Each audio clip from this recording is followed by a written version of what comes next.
Let's go ahead and replace our rear track bar, located right behind our rear differential up top here, connecting our axle to our chassis. We're going to use a 21mm swivel socket on this bolt side here, 21mm wrench on the back side. Let's go ahead and remove this bolt.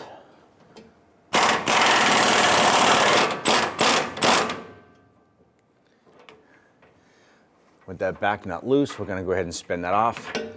Now our bolt is pretty tight here.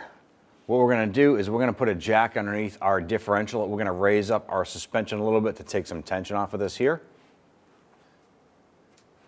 You can see we can actually spin that bolt by hand a little bit. So we're going to continue to raise up our rear suspension here. Now what we're doing is we're just compressing our suspension. We're not lifting the vehicle off of our lift. In your case, it would be your jack stands.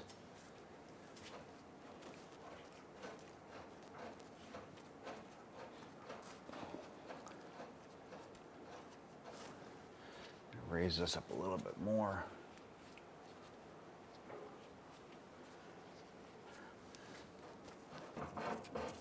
And it's coming out pretty easy now.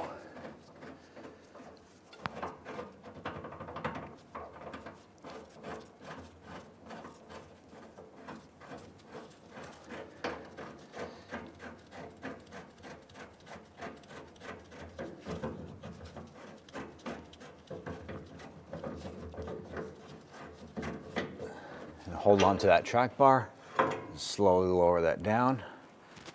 Using a 21mm socket, we're going to go ahead and loosen this bolt here. On the back side, the nut itself has a retainer tab on it. So as this loosens, this tab will probably spin over and it'll lock itself. So we'll go ahead and remove the bolt.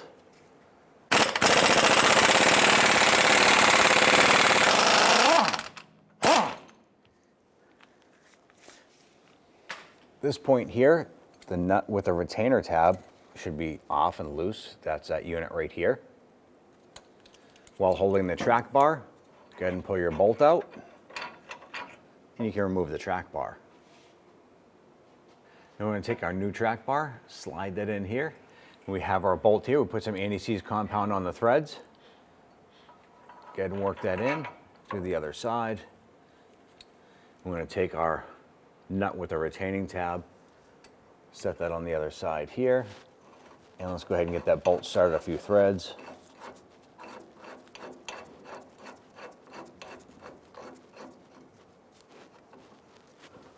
Once we have that started, let's go ahead to the other side and get that bolt started. Once again, anti-seize compound on the threads, work that bolt in, and get the nut started on the back side.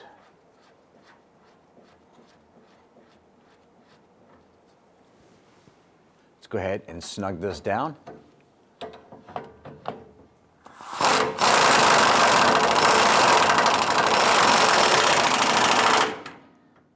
Let's do the same for the other side. On this side here, this little lock tab right here is going to spin over and catch itself, so you don't really need a wrench on that side.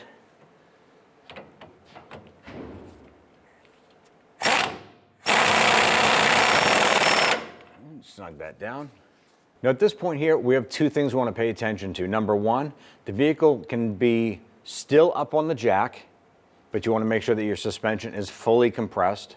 Or two is you can put the vehicle back down on the ground under its own weight and then get under the vehicle and torque down your bolts. Okay, you don't want to torque these with the suspension drooped down. You don't want to do that. The second thing here is these bolts and nuts should be replaced using factory equipment. And for video purposes, we're just going to reuse our original equipment, but you do want to replace the bolts on both sides of this track bar when replacing the track bar. Very important. At this point here, let's go ahead and torque down our bolts to 114 foot-pounds.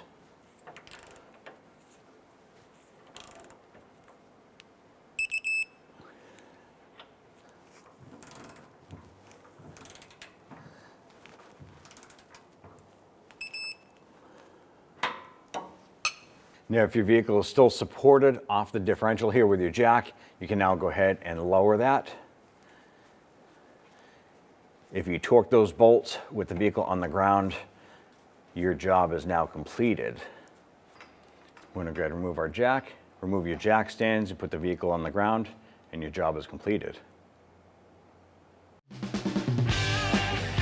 When only the best will do, demand TRQ. The only company that lets you view before you do.